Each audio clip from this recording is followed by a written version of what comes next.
सुशीला कार्कीको नेतृत्वमा गत 27 गते सरकार बन्यो।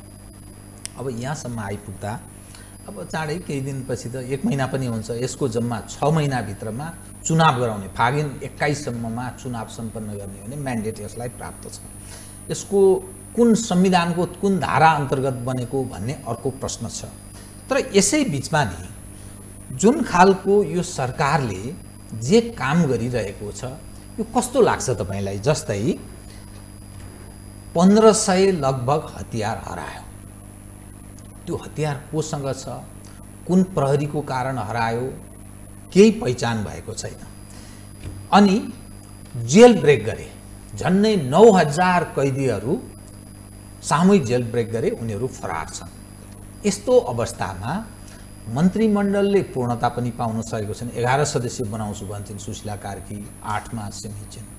अनि मन्त्रीजीहरू के हो भने जस्तो अवस्थामा प्रवेश गरेका छन्। यसले ल्याउन सक्ने परिणाम र संवैधानिक अवस्थाको बारेमा तपाईका कुरा सुनौ त। अब पहिलो कुरा हामीले के बुझ्नु पर्यो भने अहिलेको यो जुन सरकार हो यो संविधानको सबै ढोकाहरू बन्द भइसकेपछि, किनभने एउटा कस्तो देखियो भने कन्स्टिट्युसनल भ्याकुम पनि देखियो, पोलिटिकल भ्याकुम देखियो, सेक्युरिटी भ्याकुम देखियो र अलमोस्ट स्टेट कोल्याप्सको अवस्था देखियो। प्राइम मिनिस्टरै के छ भने लुकेर बस्नुपर्ने स्थिति आयो भनेपछि यो जुन अहिलेको गभर्मेन्ट हो यो संविधानको ठ्याक्कै धारालाई टेकेर बनेको सरकार होइन। यसलाई के छ भने एक्स्ट्रा कन्स्टिट्युसनल यो गभर्मेन्ट हो। अनकन्स्टिट्युसनल म भन्दिनँ, एक्स्ट्रा कन्स्टिट्युसनल भन्छु। किनभने के भयो भने संविधानले ठ्याक्कै यस्तो किसिमको परिस्थितिको परिकल्पना गरेको थिएन। संविधान निर्माताले यस्तो पनि मुलुकमा स्थिति आउला, किनभने यो त अकल्पनीय भयो।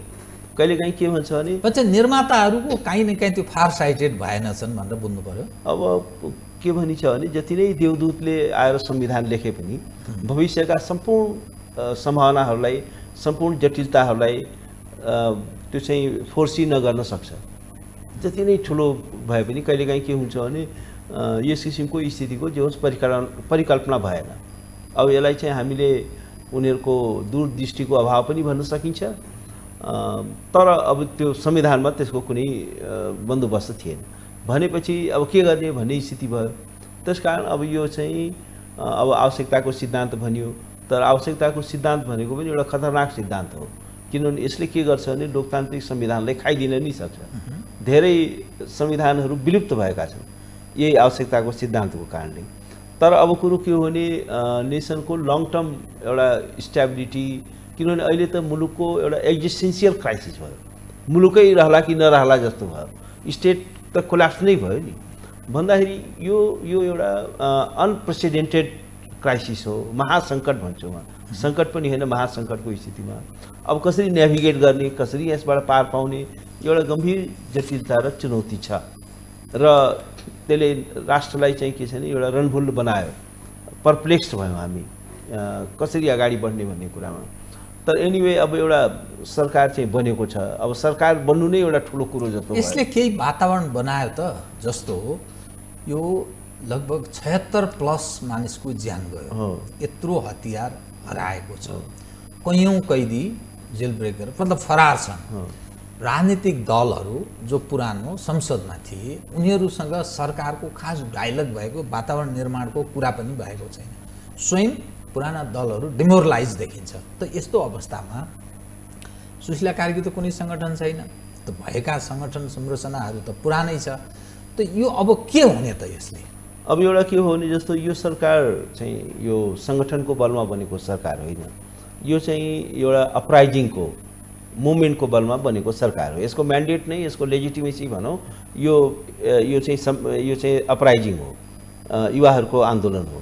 किनभने दुईटा कुरा हुन्छ, एउटा के हुन्छ भने लिगालिटीलाई हेर्ने हो भने यो सरकारको बेस छैन। तर के छ भने एउटा पपुलर लेजिटिमेसी भन्छ, त्यसलाई पनि के छ भने पोलिटिकल साइन्सहरूले, संविधानले कहिलेकाहीँ मान्यता दिन्छ। कहिलेकाहीँ के हुन्छ भने विद्रोहको अधिकार पनि हुन्छ। जस्तो मानव अधिकारको विश्वव्यापी घोषणापत्रमै के भनिएको छ भने जब वैधानिक बाटाहरू सबै बन्द हुन्छन् अनि नागरिकलाई विद्रोहको पनि अधिकार छ। त यो युवाहरूले विद्रोहको अधिकार चाहिँ प्रयोग गरे। तर अब विद्रोहको अधिकार प्रयोग गर्दाखेरि यसले अफकोर्स के अवस्था क्रिएट गर्छ। अब अहिले चाहिँ वैधानिक बाटो, संवैधानिक बाटोहरू देखिँदैन। बाटोहरू बन्द छन्। अब यस्तो स्थितिमा तपाईँले एउटा ठिक कुरा गर्नु हो कि यो हतियारहरू लुटिएका छन्। को जिम्मेवार यसको? अब यसको लागि चाहिँ के हो देखियो भने हामीले यो ठुलो सङ्ख्यामा हतियार 1500 भन्दा 23 गतेको र 24 गतेकोलाई हामीले एउटै बास्केटमा राख्न हुँदैन। 23 गतेको चाहिँ त्यो अर्ग्यानिक थियो, त्यो युवाहरूले गरेको एउटा चाहिँ विशुद्ध चाहिँ विद्रोह थियो। उनीहरूले चाहिँ उनीहरूको एउटा सोसल मिडिया प्लेटफर्म पनि बन्द भयो। सोसल मिडिया प्लेटफर्म भनेको उनीहरूको लागि मनोरञ्जनको मात्रै कुरो थिएन, त्यो जीविकाको कुरा पनि थियो, त्यहाँ एजुकेसनको कुरो पनि थियो र उनीहरूको कम्युनिकेसनको पनि माध्यम थियो। आज 80 लाख जनसङ्ख्या नेपाल बाहिर छ, उनीहरूको लागि चाहिँ एउटा सजिलो एउटा कम्युनिकेसनको माध्यम भनेको यो चाहिँ सोसल मिडियाहरू थियो, कम्युनिकेसन एपहरू। अब फेरि सरकारले यो पनि उनीहरूलाई बुझाइ भएन कि सोसल मिडिया प्लेटफर्म के हो र कम्युनिकेसन एप हो। जस्तो यो व्हाट्सएप भयो, यिनीहरू भनेको चाहिँ यो सोसल मिडिया होइन, यिनीहरू भनेको कम्युनिकेसन एपहरू मात्रै हो। कम्युनिकेट तपाईँ गर्न सक्नुहुन्छ, त्यसमा पोस्ट गरेको कुरो जसलाई तपाईँ पठाउनुहुन्छ उसले मात्रै थाहा पाउँछ। तर त्यसलाई पनि ब्यान गरियो भन्दाखेरि यसको त म्यासिभ रिएक्सन हुनु जरुरी थियो। त्यसमा 23 गतेको जुन विद्रोह भयो त्यसलाई त्यही कन्टेक्स्टमा बुझौँ। तर के हो भने राज्य यति बर्बर तरिकाले प्रस्तुत भयो र त्यसले डिस्प्रोपोर्सनेट युज अफ फोर्स भन्छ, शक्तिको असमानुपातिक प्रयोग भयो र त्यसले धेरै इनोसेन्ट मान्छेहरूलाई चाहिँ हत्या गर्यो। अब यो मास किलिङ जुन भयो त्यसले चाहिँ अर्को एउटा परिस्थितिमा लग्यो। तर 24 गतेको जुन के हो भने त्यो 23 गतेको आक्रोशको बलमा एउटा क्रिमिनल एलिमेन्टहरूले त्यसको फाइदा उठाए र म्यासिभ स्किनहरू जेनजीको एजेन्डा सिंहदरबार जलाउने, सर्वोच्च अदालत जलाउने त कहीँ पनि थिएन, उनीहरूको माइन्डमै पनि त्यो थिएन। तर एउटा सिस्टमेटिक तरिकाले तपाईँ हेर्नुहोस् एउटै टाइमिङमा कसरी देशभरि विध्वंस मचाइयो।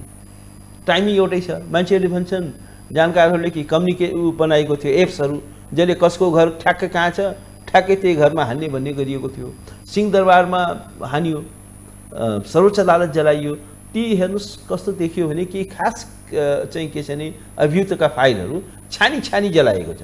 पहिला त्यसलाई आगो लगाइएको छ। फाँट नम्बर यति ल सुनको फाइल, सहकारीको फाइल, फलानाको फाइल यो फाँटमा छ भनेपछि जिल्ला अदालत सर्वोच्च अदालतमा पहिला ठ्याक्क त्यो चाहिँ फाइलहरू जलाइयो। पहिला चाहिँ के छ भने जुन उच्च अदालतमा र जिल्ला अदालतमा सहकारीको मुद्दा चलेको छ ती सबै फाइलहरू दर्ज गरियो र एउटा के गरियो भने एउटा स्टेटलाई फेलरै गराउनको लागि जेल ब्रेक गरियो। हेर्नुहोस् यो चान्चुने कुरो होइन, एउटा कैदी जेलबाट 2-4वटा 5वटा कैदी भएको होइन, नेपालभरिका सबै जेलहरू चाहिँ ब्रेक गरियो र त्यसमा रहेका हार्डकोर क्रिमिनल्सहरूलाई चाहिँ जम्मै बाहिर निकालियो। हत्याका आरोपीहरू, लागु औषधका आरोपीहरू, सुनका आरोपीहरू, बलात्कारका आरोपीहरू ती सबै बाहिर आए। अहिले त्यसमध्ये चाहिँ आधाभन्दा बाहिर अहिले पनि बाहिरै छन्। रियल हार्डकोर क्रिमिनल, सानातिना क्रिमिनलहरू बरु फर्के, तर हार्डकोर क्रिमिनल्सहरू त अहिले पनि बाहिरै छन्।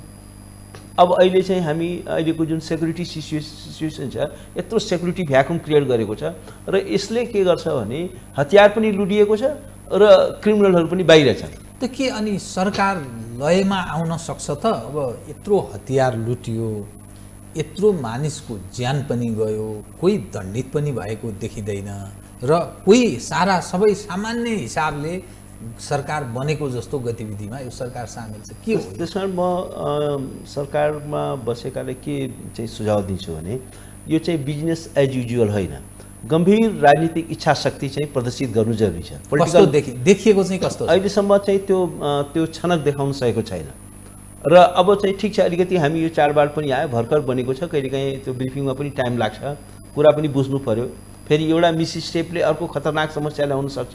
तर अहिलेसम्म चाहिँ म यो सरकारलाई बेनिफिट अफ डाउट नै दिन चाहन्छु। केही समय चाहिँ हामीले बेनिफिट अफ डाउट पनि दिनुपर्छ। तर के छ भने यो सरकारसँग गम्भीर चुनौती छ।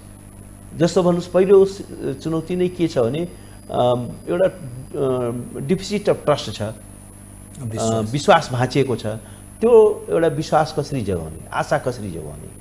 अब जस्तो भन्नुहोस् न यो यत्रो हजारौँ हतियार चाहिँ सोफिस्टिकेटेड आर्म्सहरू चाहिँ लुटिएको छ र क्रिमिनलहरू पनि बाहिर छन्, उनीहरूलाई चाहिँ फर्काउन सकेको छैन भनेपछि के गर्छ भने यसको प्रयोग त इलेक्सनमा हुन्छ। अब यो दसैँ सिद्धिने बित्तिकै लुटमार हुन थाल्छ। यस्तो सिचुएसन क्रिएट गर्न खोजिन्छ कि चुनाव नहुने वातावरणतिर मुलुकलाई लैजान खोजिन्छ। तपाईँको विचारमा के फागुन 21मा चुनाव गराउन सक्छ यो सरकारले? यो धेरै चुनौतीपूर्ण छ। तर अब चुनाव चाहिँ त अब टाउकोले टेकेर पनि गराउनु पर्यो। एउटा कुरा हामीले के बिर्सनु हुँदैन, 21 गते भएन भने अर्को वैशाख 21 गते पनि हुँदैन, फेरि चैत 21 गते पनि हुँदैन। त्यसपछि के हुन्छ भने मुलुक एउटा अर्को कोर्समा जान्छ। यो कुरा चाहिँ के छ भने it's writing in the wall, यो भित्तामा लेखिएको अक्षर हो। यो चाहिँ हामी सबैले बुझ्नु जरुरी छ। यो चाहिँ मजाक छैन। चुनाव नगराउने चाहिँ त्यो लग्जरी प्राप्त छैन, मिति सार्ने लग्जरी प्राप्त छैन। सर, यस्तो मनोबल घिरेको सुरक्षा संयन्त्र, सुरक्षा निकाय, यत्रा अपराधीहरू, कैदीहरू फरार छन्, हतियार यत्रो हराएको छ, अहिले पनि मानिस असुरक्षित महसुस गरिरहेका छन्। कोही त्यो कहाँ गएर गुहार माग्ने, मतलब केही भयो भने सरकारलाई भन्ने निकाय पनि छैन। त यस्तो अवस्थामा लयमा आउँछ, चुनाव हुन्छ भन्ने त्यस्तो आधार देखिन्छ र? होइन, अहिले चाहिँ त वातावरण बनिसकेको छैन। अहिलेसम्म चाहिँ के छ भने यो त्यो दिशा देखिएको छैन। किनभने त्यो पहिलो कुरा हेर्नुहोस् के थियो भने एउटा विश्वासको वातावरण बनाउनलाई 2-3टा चिज हुनु जरुरी थियो। 23 गतेको जुन पर्पिट्रेटरहरू छन्, पीडकहरू छन्, जो चाहिँ कमान्डमा रहेका छन्, प्रधानमन्त्रीदेखि लिएर तल प्रहरीको कमान्डमा रहेकाहरू, ती सबैलाई चाहिँ के हो भने यो आयोगको रिपोर्ट आउला भनेर पर्खेरै हुँदैन। नेपालको अहिलेसम्मको ट्र्याक रेकर्ड के छ भने आयोगहरू गठन हुन्छन्, तिनीहरूले रिपोर्ट पनि दिन्छन्, तर ती रिपोर्टहरू कहिले पनि कार्यान्वयन हुँदैन र कार्यान्वयन नै भए पनि it will take long time. किनभने त्यसको सबै इन्भेस्टिगेट गरेर रिपोर्ट आउनु पर्यो, सरकारले अध्ययन गर्नु पर्यो, धेरै टाइम लाग्छ, वर्षौँ जान सक्छ। यो सरकारको म्यान्डेट जम्मा 6 महिनाभित्र चुनावै गराइसक्नु पर्ने छ। चुनाव गराउने वातावरण बनाउनको लागि, एउटा विश्वास जगाउनको लागि पनि ती मान्छेहरू चाहिँ एरेस्ट हुनु जरुरी छ।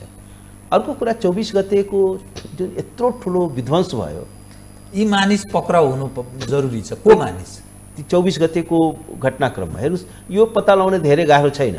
अलमोस्ट सबै के छ भने पात्रहरू आइडेन्टिफाइड किन छन् भने ती सबैले चाहिँ सोसल मिडियामा फुटेजहरू छ, CCTV फुटेजहरू छ, भिडियोहरू त्यसको प्राप्त भएको छ र त्यसमा रहेका केही मान्छेहरूलाई मात्रै समात्ने बित्तिकै उनीहरूले बताउँछन् कि हामीले कसले परिचालित गरेको थियो, कसले चाहिँ हामीले। हेर्नुहोस्, मलाई त एउटा के विश्वास थियो भने जस्तो सिमेन्टमा त आगो लाग्दैन भन्ने मेरो बुझाइ थियो, सिंहदरबारमा कसरी वार बल्छ, सर्वोच्च अदालत कसरी वार बल्छ, यो त एउटा सामान्य विद्यार्थीले यस्तो गर्नै सक्दैन भनेपछि यो त वेल सिस्टमेटिक छ, यो वेल क्यालकुलेटेड छ, एउटा डिजाइनमा छ भनेपछि यो कुरालाई राम्रोसँग इन्भेस्टिगेट नगरिकन यो के हो, के यसको पछाडिको एलिमेन्ट के हो, के तत्त्वहरू हुन्, उनीहरूलाई एकाउन्टेबल नबनाइकन, उनीहरूलाई जवाबदेही नबनाइकन 24 गतेको घटनाका दोषीलाई जसले चाहिँ विभिन्न ढङ्गले गतिविधि गरे अर्थात् जलाए, तोडफोड गरे, हिंसामा सामेल भए, उनीहरूलाई चाहिँ जवाबदेही नबनाइकन चुनावको वातावरण बन्दैन।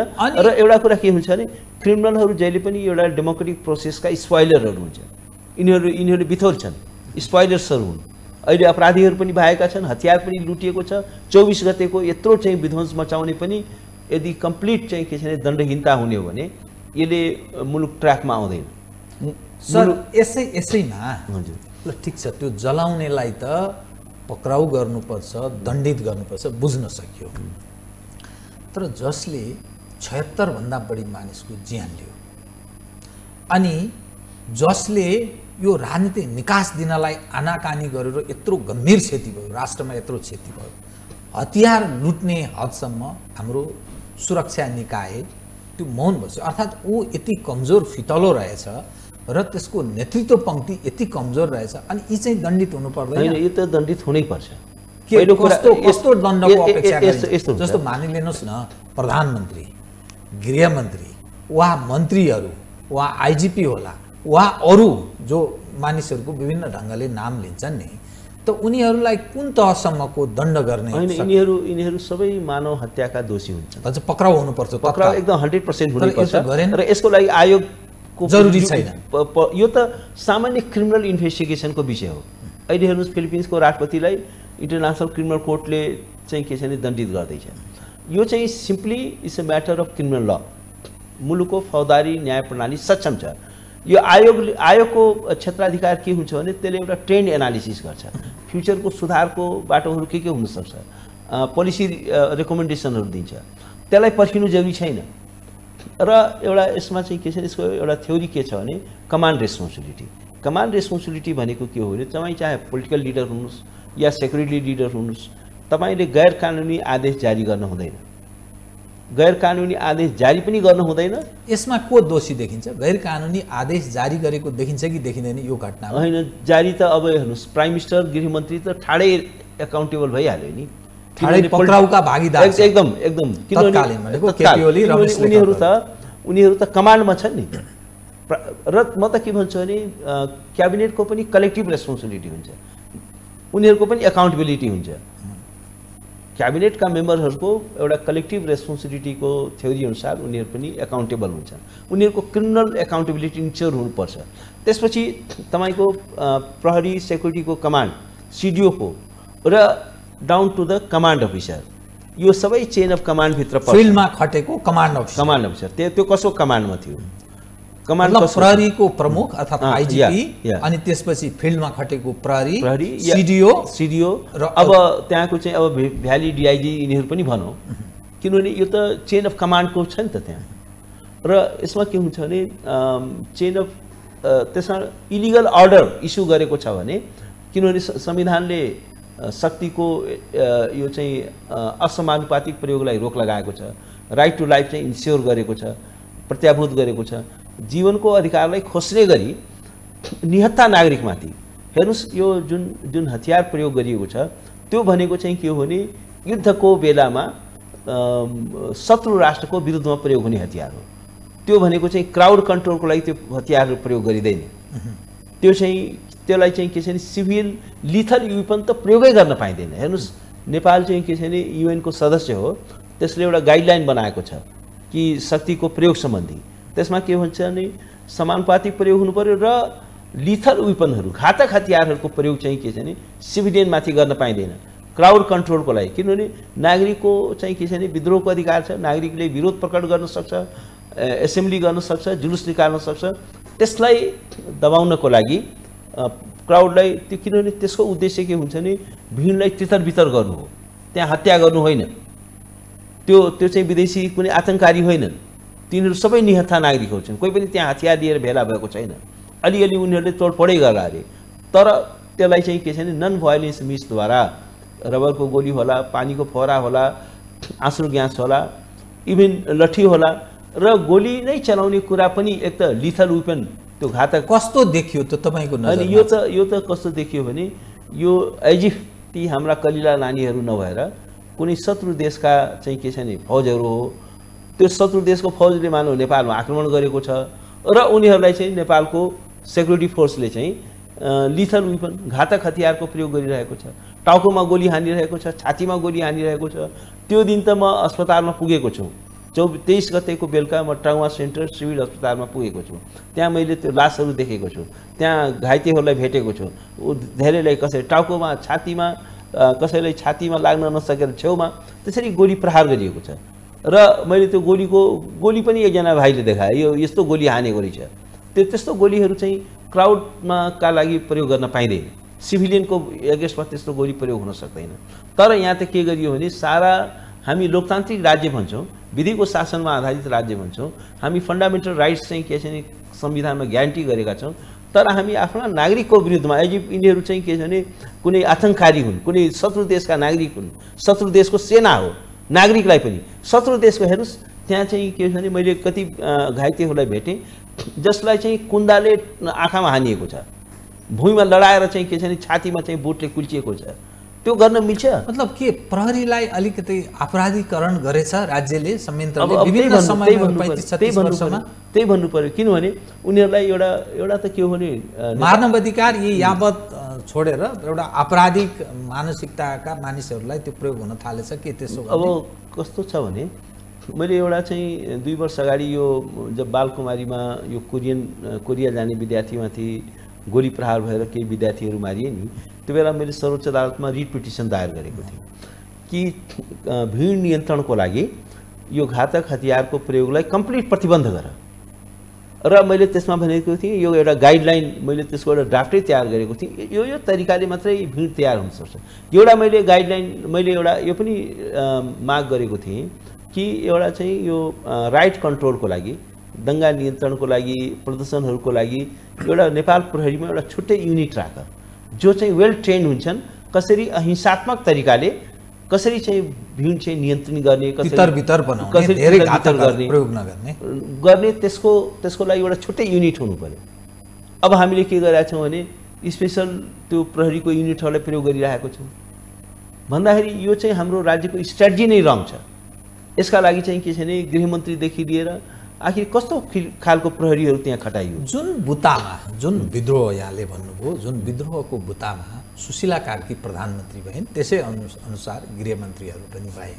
त यिनीहरूले त कुनै गतिविधि पारा ल्याउने भन्छ नि, अब यसो हेर्दाखेरि त सामान्य अवस्थामा भएको जस्तो उनीहरूको गतिविधि देखिन्छ। त्यो यसले के अर्को विद्रोह फेरि निम्त्याउन सक्ने खतरा कतिको छ?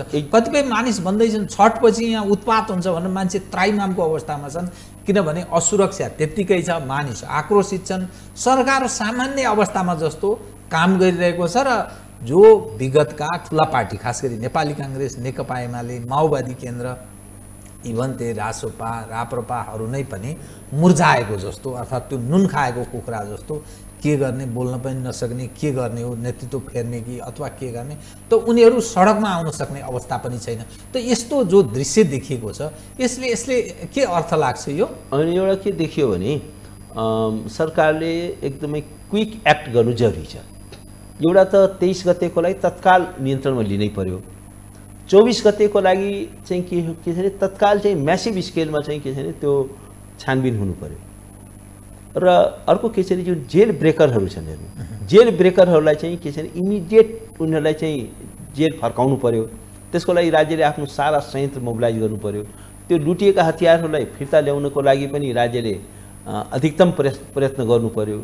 र अर्को के गर्नु जरुरी छ भने यो जुन म्यासिभ करप्सन छ, हेर्नुहोस् यो कस्तो छ भने अहिले सबैले के छ भने मान्छेलाई एउटा एक किसिमको निराशाको मनोविज्ञान आउन थाल्यो, डिसिल्युजन हुन थाल्यो। यत्रो 76 बालकहरू मारि के भयो त भन्ने प्रश्न उठिरहेको छ।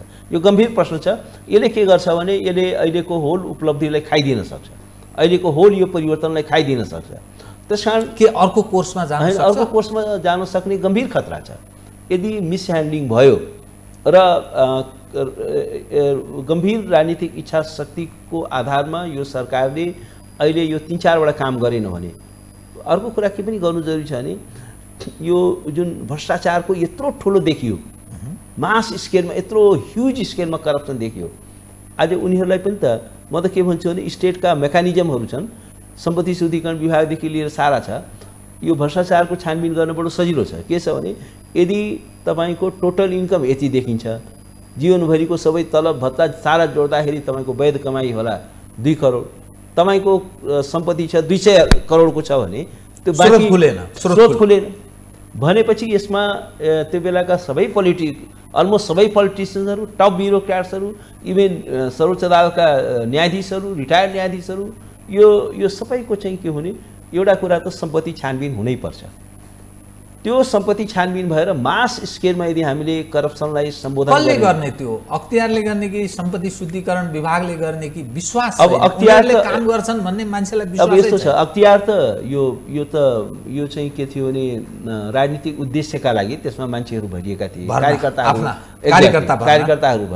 दुईटा कारणले भरिए। एउटा कार्यकर्ताहरू भर्ना गरिए के ढाकछोपका लागि, अर्को चाहिँ के हो भने लेनदेनको आधारमा भर्ना गरिए। दुईटै पार्ट छ। अब त्यसबाट त्यसले काम गर्दैन, तर अब नयाँ नियुक्ति गर्न नि गाह्रो छ। त्यसकारण अहिले म के भन्छु भने उनीहरूलाई बोलाएर भन्नु जरुरी छ, तपाईँहरू तत्काल डिजाइन गर्नुहोस्। एउटा कुरा यो पनि गर्नु जरुरी छ, प्लिज, एउटा कुरा के पनि गर्नु जरुरी छ भने एउटा क्रेडिबल वातावरण बनाउनको लागि सबै कुरामा ध्यान गयो हाम्रो।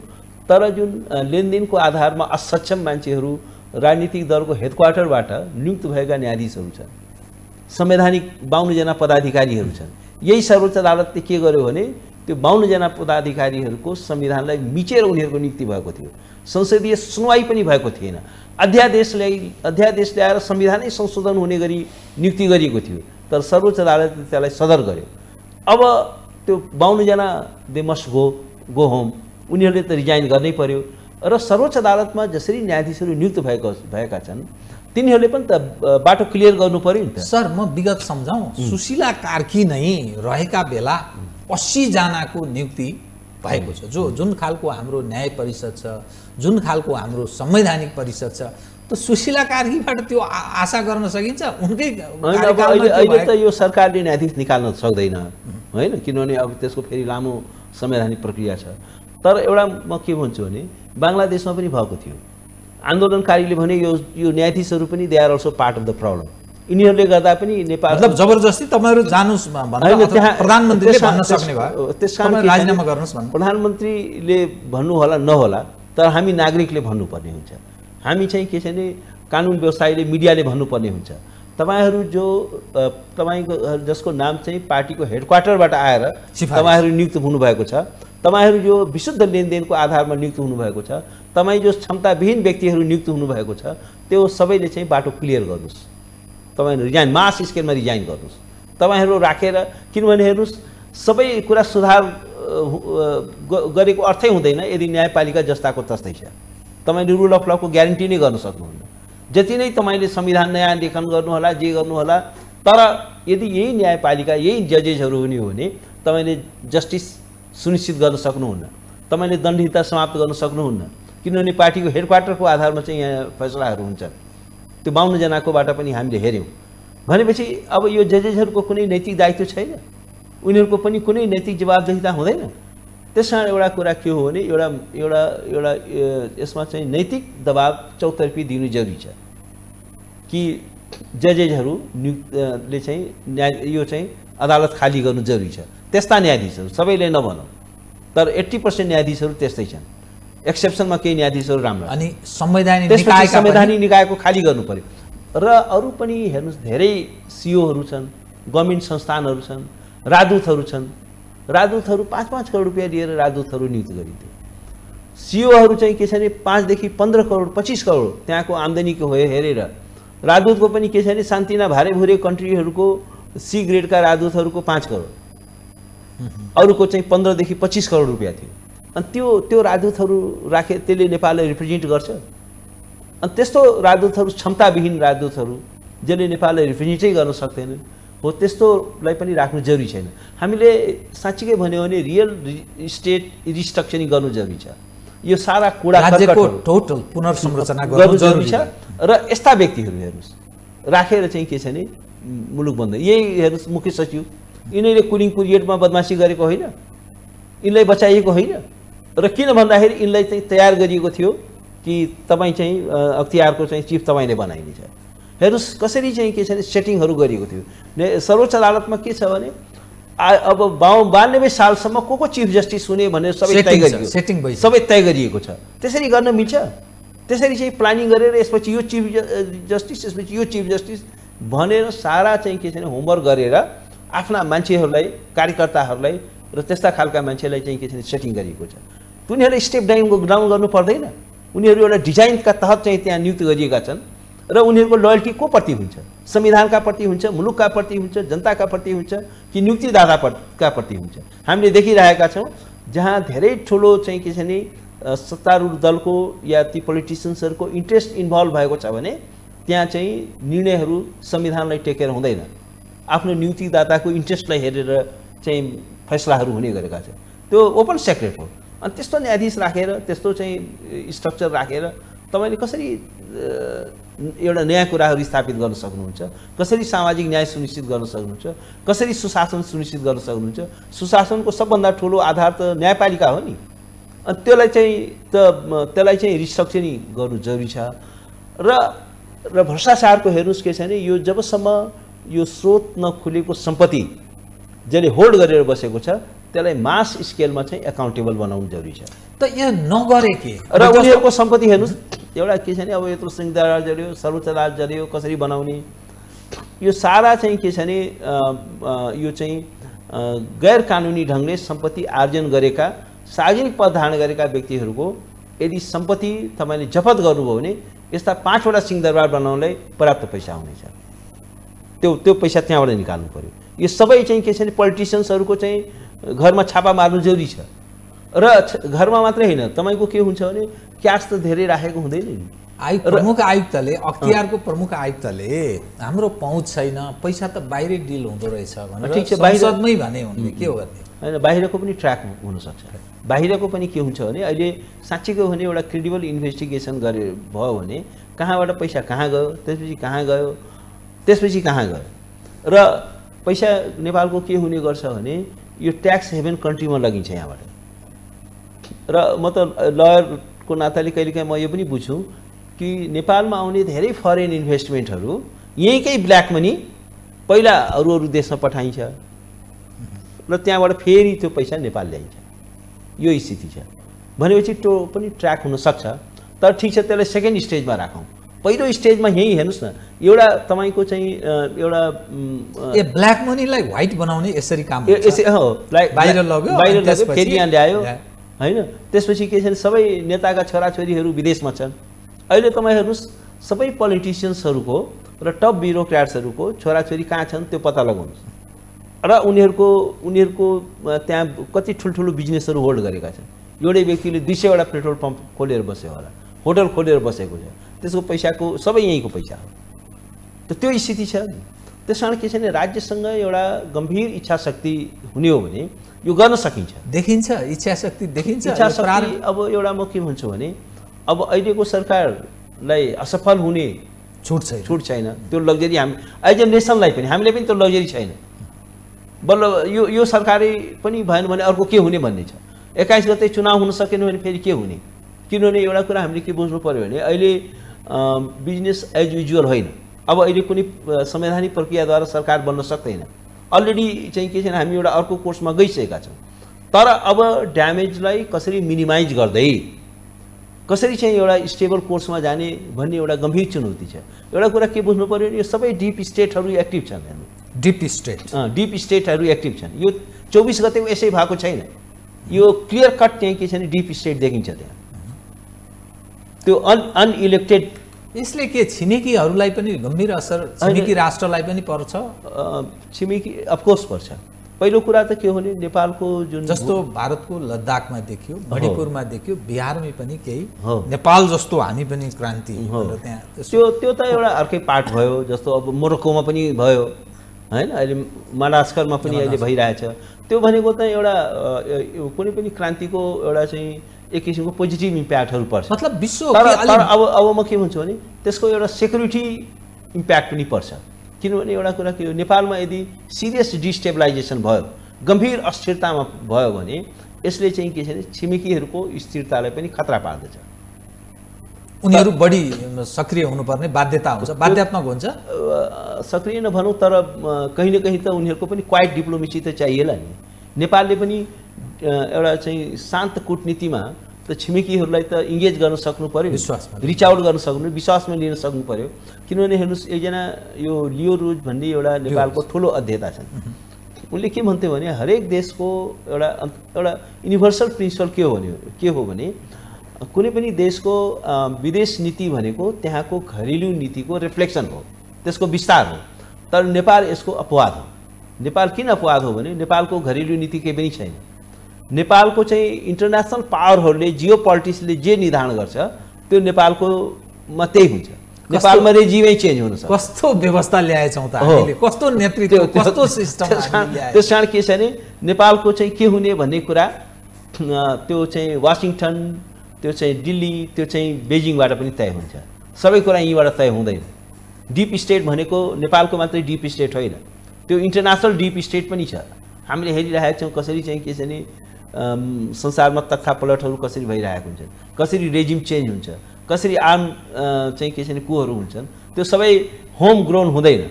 नेपालको यो 24 गतेको यो होम ग्रोन होइन, यो कुरा बुझ्नु जरुरी छ। यसको पछाडिको चाहिँ के छ भने इन्टरनेसनल डिप स्टेट पनि होला। अनएकाउन्टेबल फोर्सहरू छन्, इन्भिजिबल फोर्सहरू, अदृश्य शक्तिहरू छन्। त्यो कुरा नबुझिकन चाहिँ के छ भने फेरि अहिलेको यो क्राइसिस बुझिँदैन। सर, यसैमा एकदम सान्दर्भिक प्रश्न तपाईँले उठान गर्नु, म अलिक विगतदेखि वर्तमानसम्म 62-63 को आन्दोलनले स्थापित गरेको महत्त्वपूर्ण, जस्तो राष्ट्रपतिको संरचना हान्यो, राष्ट्रपति भागे र उनी मुस्किलले बाँचे, भलै उनले मैले जुक्तिले व्यवस्था बचाएँ भनेर विज्ञप्ति, उनको वक्तव्य जारी भएको देखेँ। त्यसै गरी प्रदेश सभामा पनि हान्यो, अनि त्यसै गरी संसद हान्यो, सर्वोच्चमा हान्यो, सिंहदरबारमा हान्यो, एज अ होल जो सङ्घीय लोकतान्त्रिक गणतन्त्र भनिन्छ नि यो अहिलेको व्यवस्था, त्यसको सम्पूर्ण संरचनामा प्रहार भयो र जुन ढङ्गले सरकार बन्यो त्यो पनि संविधानलाई ठ्याक्कै टेकेर त भएको छैन।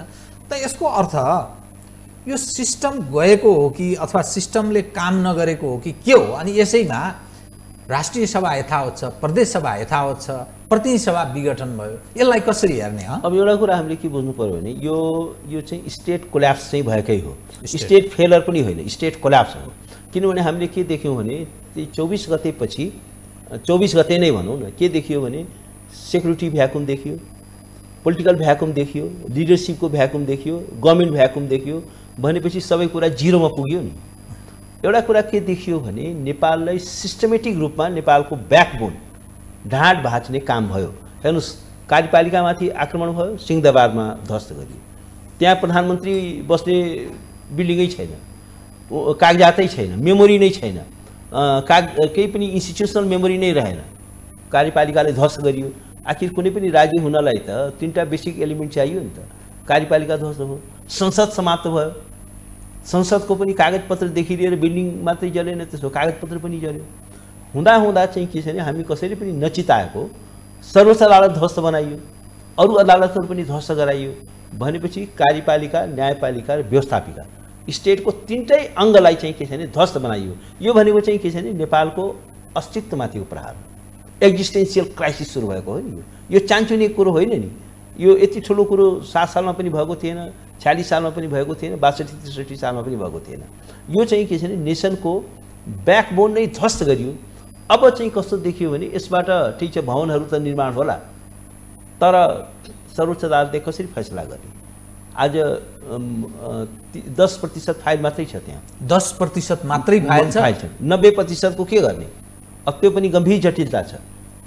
उच्च जिल्ला अदालतको चाहिँ अलमोस्ट सबै मिसिनहरू जलेका छन्, भवन त बन्न अरे, तर त्यो फाइलहरू कसरी रिकभर हुने, त्यो मिसिनहरू कसरी रिकभर हुने भन्ने छ।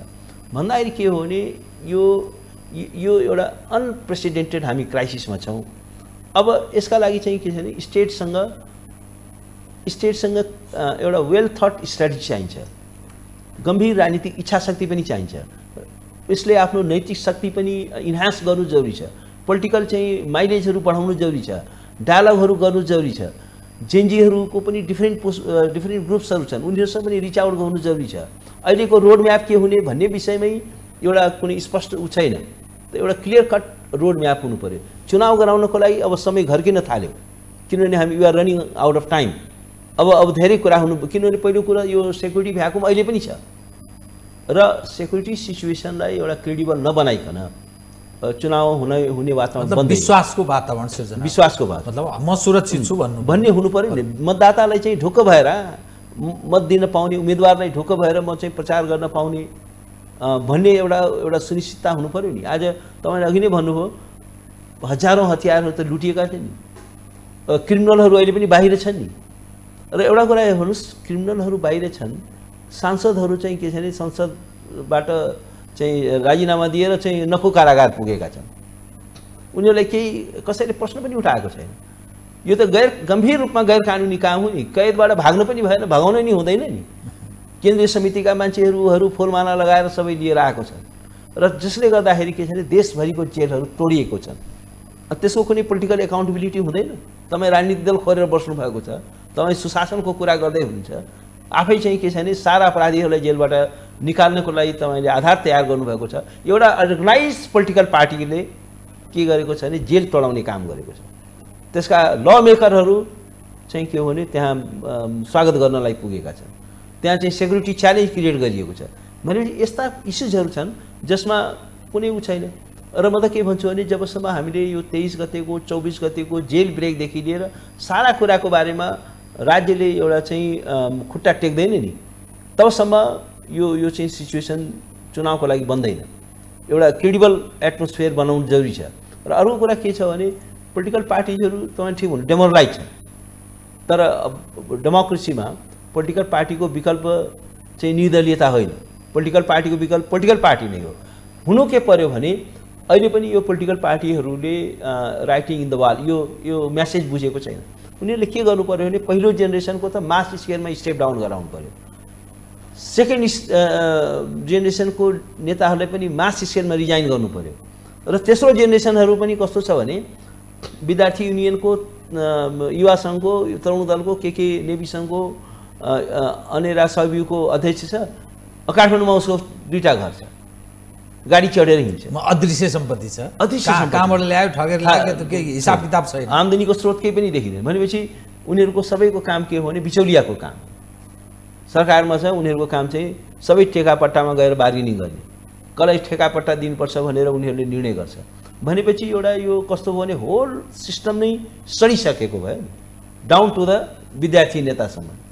भनेपछि यो पोलिटिकल पार्टिजहरूको तेस्रो जेनेरेसनको पनि चाहिँ के छ भने स्क्रिनिङ गर्नुपर्ने जरुरत छ र पोलिटिकल पार्टिजहरूको कम्प्लिट रिस्ट्रक्चरिङ नभइकन चुनावमा गयो भने 0 भोट आउँछ, 0 सिट आउँछ राजनीतिक दलको, राजनीतिक दलहरू, पुराना राजनीतिक दलहरूको। तर उनीहरूको अहिले पनि के छ भने आफ्नै नेताको फेरि गुणगान गाइरहेको छ, अहिले पनि उनीहरूकै जय जयकार भइरहेको छ।